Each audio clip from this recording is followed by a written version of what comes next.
Alright,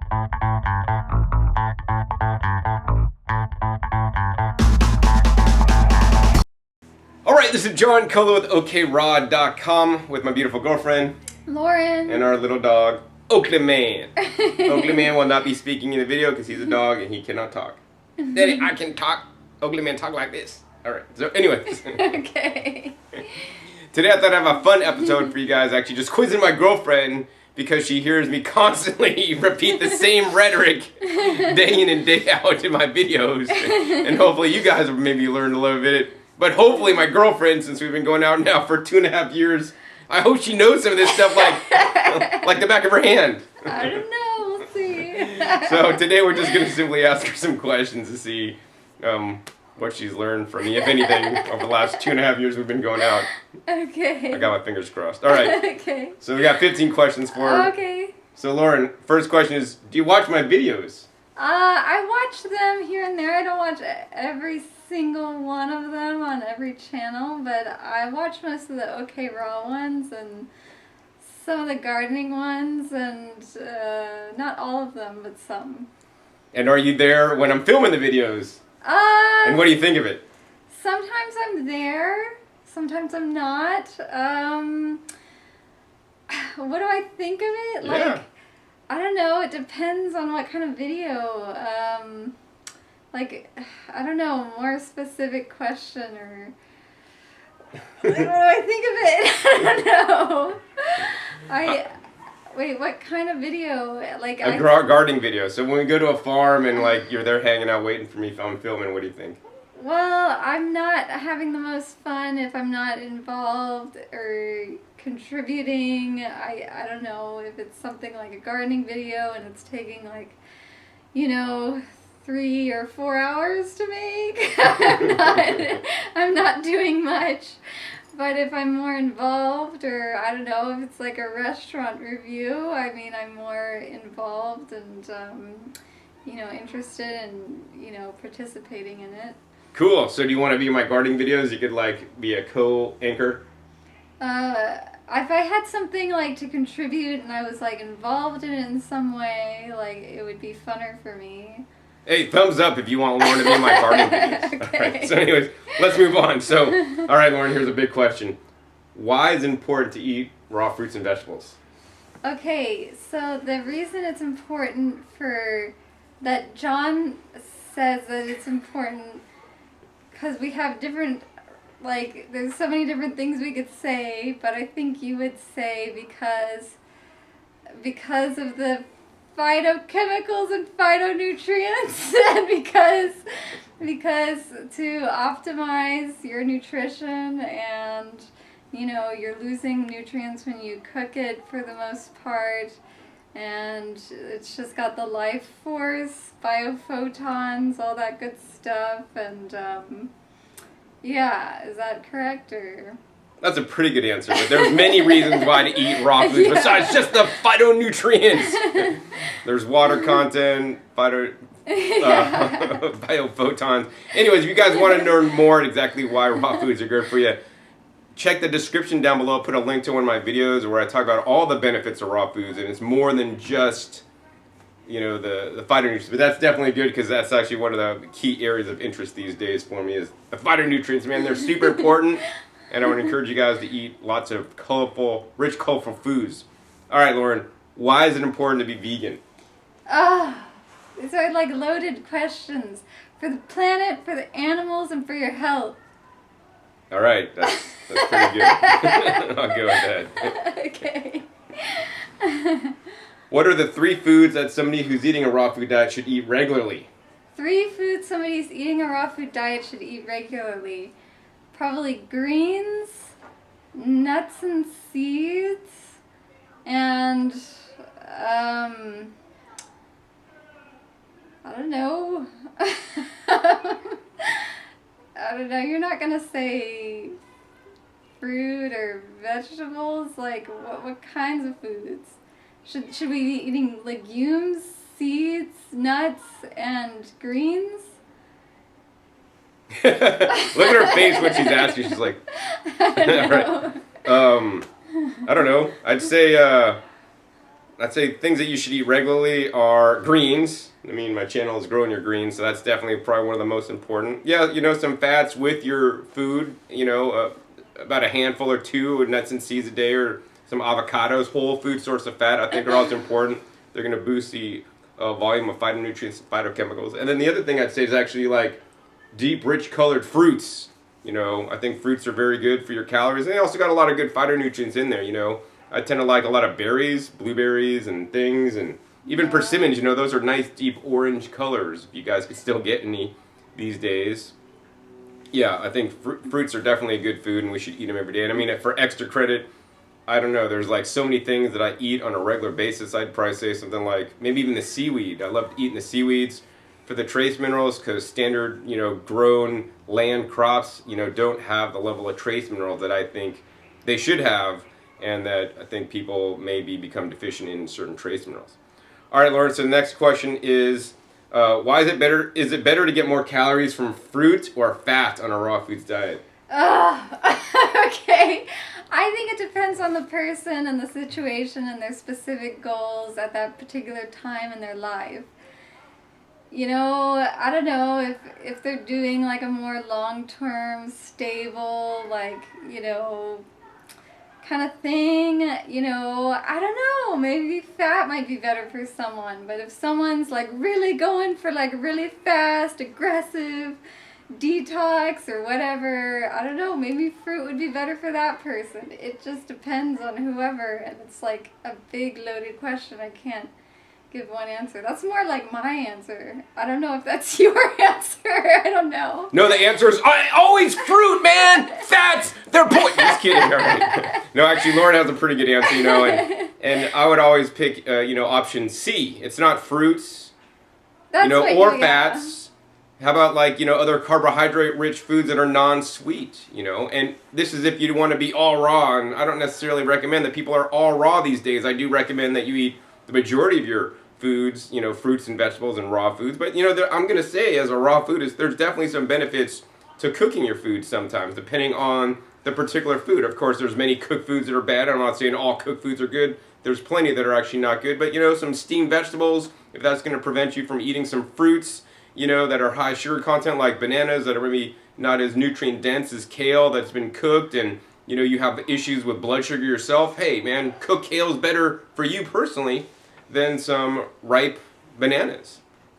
And so I think that's the main thing. We need to kind of like have a more broad spectrum. Everybody wants the answer. John, I want the answer. Is it fats or is it fruits? How about, option C, have some more sprouted grains, or, maybe cook some greens, or cook some, legumes, or some sweet potatoes that are purple, hey, that might be better. I think everybody's a little bit different, and I think what's really important in raw foods is having a balance.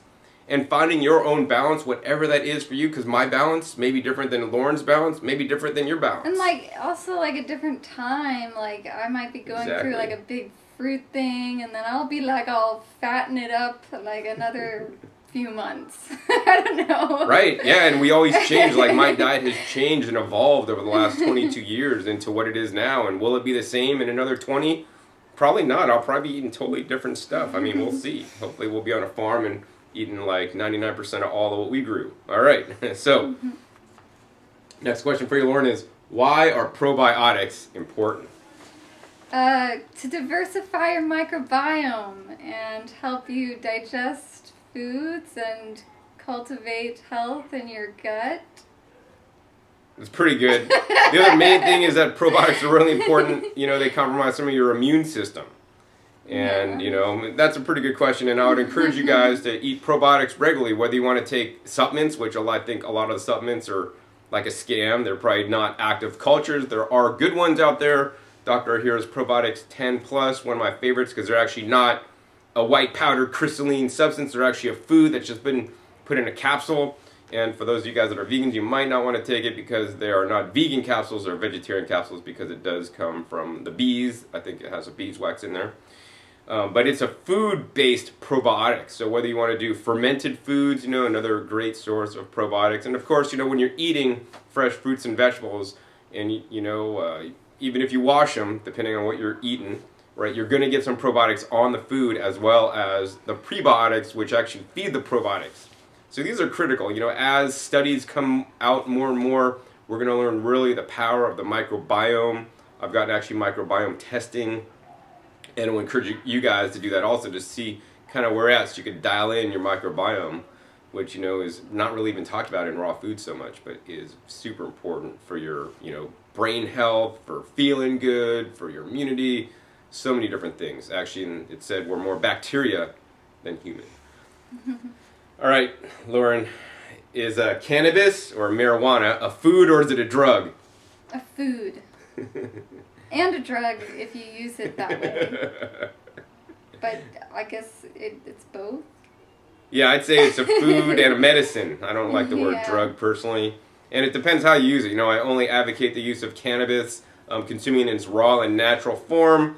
And if you don't do that with coconut milk, as I show in a video that I'll put a link down below, you will not get high from it based on my experience. I've eaten a lot of cannabis leaves, and unless I made a special recipe, I didn't get high for 10 hours out of my mind, which sucked. All right. So, all right, Lauren, here's a big one. Why is it important to grow your own food? To be a producer and not a consumer, and to take responsibility for the food you're eating, because you don't know what you're getting in the store. You don't know where it comes from. You know, for all you know, it could be coming from somewhere like really not, you know, ethically grown, or there's just so much we don't have control over the food system. So you're just taking things into your own hands. You're doing it the way you want it, and you get more nutrients when you grow your own food because you choose what you put in the soil, where they're only using NPK fertilizers and the other stuff in conventional organic or whatever. So you just get more nutrition because you're able to use more trace minerals when you grow it. That's a good answer. Yeah, that's pretty complete, man. I think she should start making her own videos on her own channel. If you want her to do that, hey, thumbs up this video for Lauren and start making videos and educating you guys about all this stuff. I think she's definitely better looking than I am. All right. So yeah, that's a pretty complete answer. I mean, the only thing I think I would add is to also, you know, to grow your own food. Aside from all those things, you know, you're really not growing food. You're actually growing the microorganisms and the biology in the soil, which is super important. Aside from the trace minerals, we need this microbiology, all the microbiome in the soil, including lactobacillus and some of the similar organisms that we have within us. They also have to live in the soil, and standard conventional agriculture and even organic agriculture is not promoting the soil biodiversity as much as they could. And when you do that, you actually increase the health of the plants, which means they're going to be more bug and disease resistant, which means you could spray less on there, and we're just creating a better earth by growing your own food. And you're growing more, you have a choice to grow more diversity than what's in the grocery store, so you're encouraging that, I guess.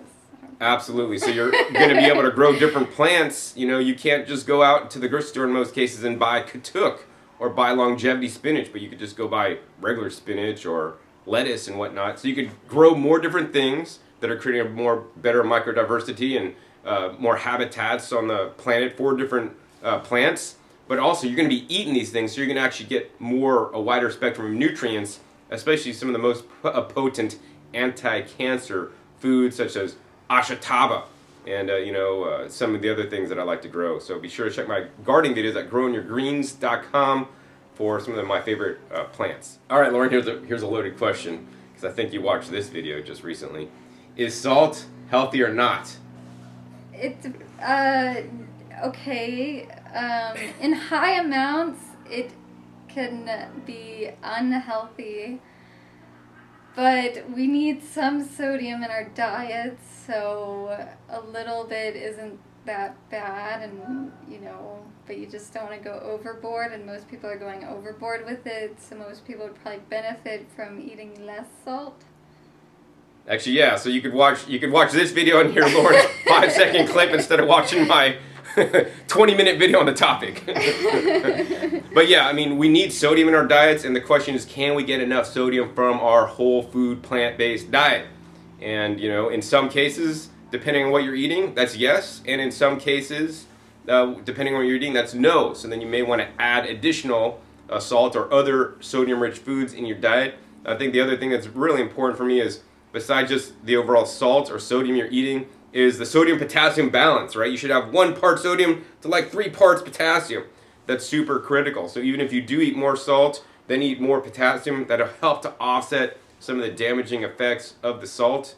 But I think, that we shouldn't really be like shaking salt on everything. I think salt in raw foods, especially raw gourmet cuisine, is used way too much. And there's other, really delicious flavors that we could be having taste sensations for, aside from just the salt, seaweeds, a nice good flavor. I like the umami flavor of different pickled vegetables, amazing.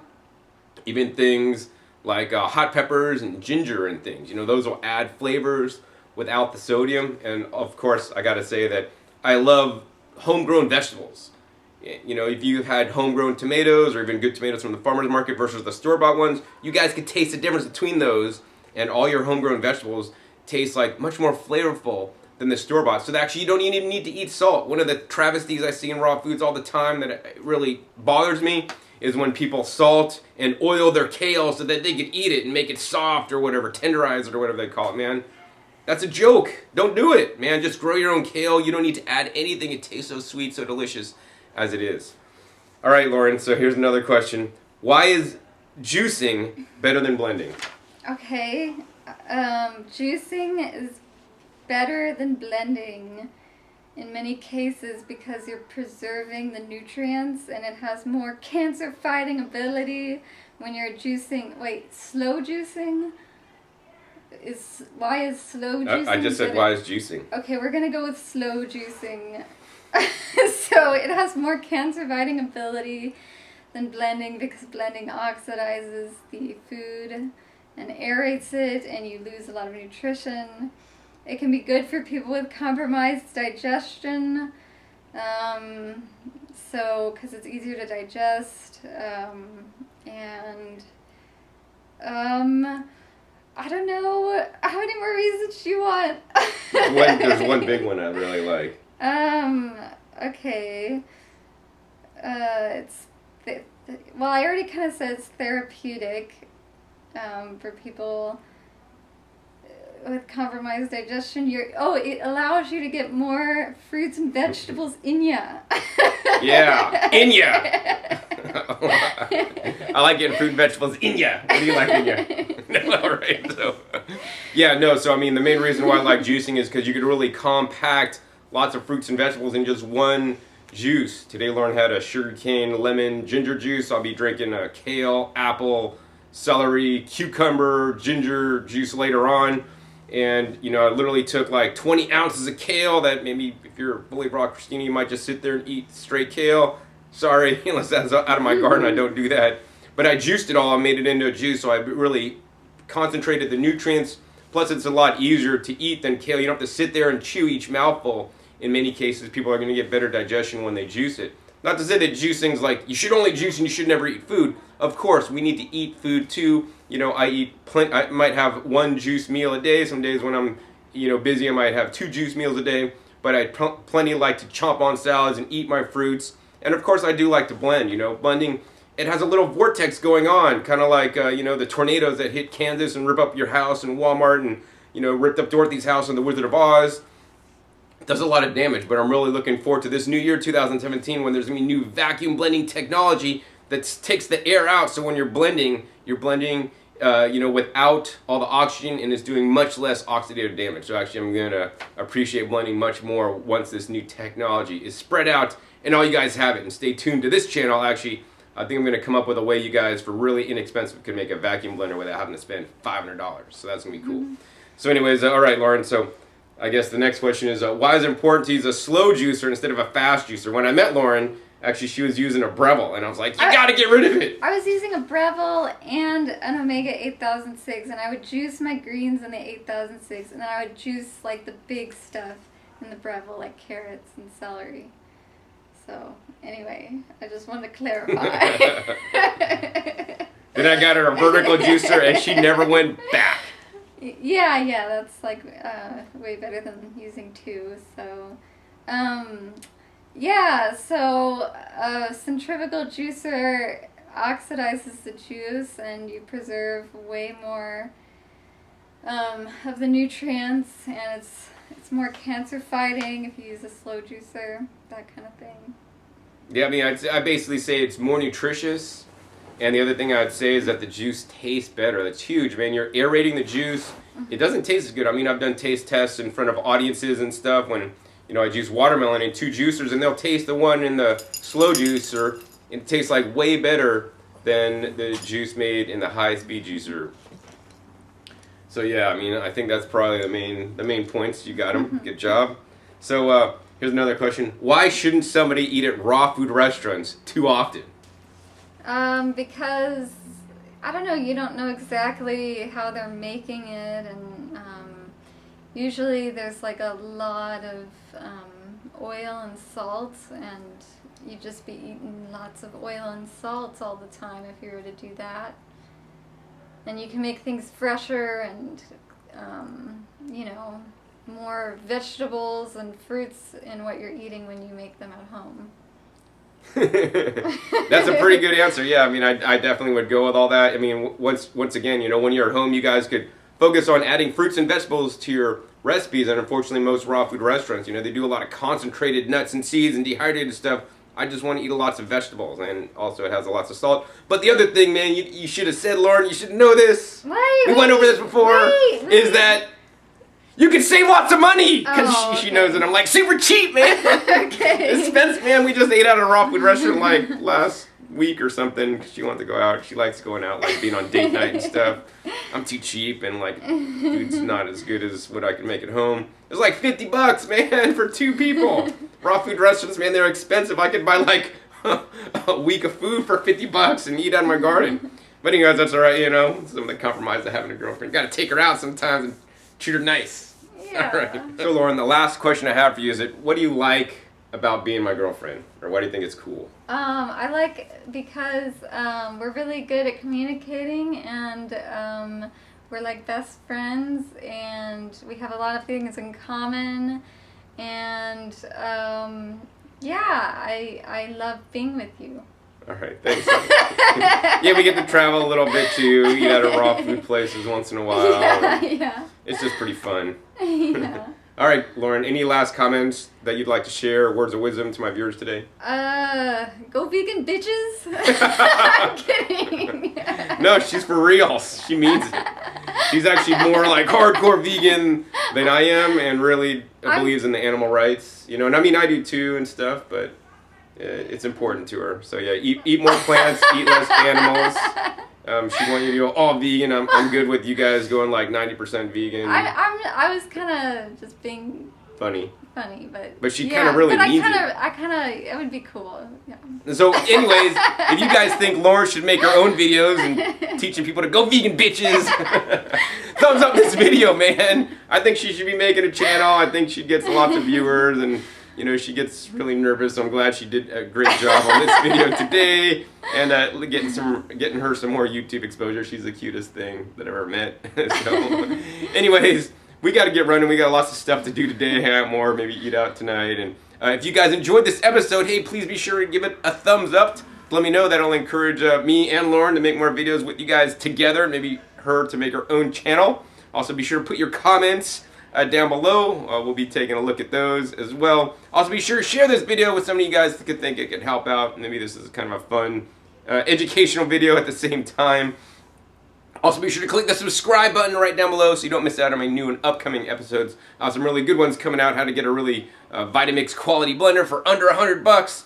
Delivered to you guys. Also, how to make your own vacuum blender. How to make raw vegan ice cream. These are some of the videos that I need to be making that I haven't had time for yet. And if you're subscribed, you'll get notified of these. And also, be sure to check my past episodes. My past episodes are a wealth of knowledge. Over 450 videos now on this channel to teach you guys all about how to be healthy on eating a fruit and vegetable-based raw food diet. And be sure to check my other channels if you're not aware of them. GrowingYourGreens.com. That's where I teach you guys how to grow your own food. Something very important to me. Over 1,200, actually almost 1,300 videos on that channel now. And also my other YouTube channel known as Raw Foods, where I demonstrate and compare all the different juicers so you guys don't get scammed when buying a juicer and buying a cheap one that actually doesn't work for you. So I'll put links down below to all the videos that I referenced and links to my other YouTube channels so you guys could learn more about eating healthily and growing your own food. So with that, my name is John Kohler and Lauren. And our little Oakley man who's asleeping with okraw.com. We'll see you next time. And until then, remember, keep eating your fresh fruits and vegetables. They're always the best.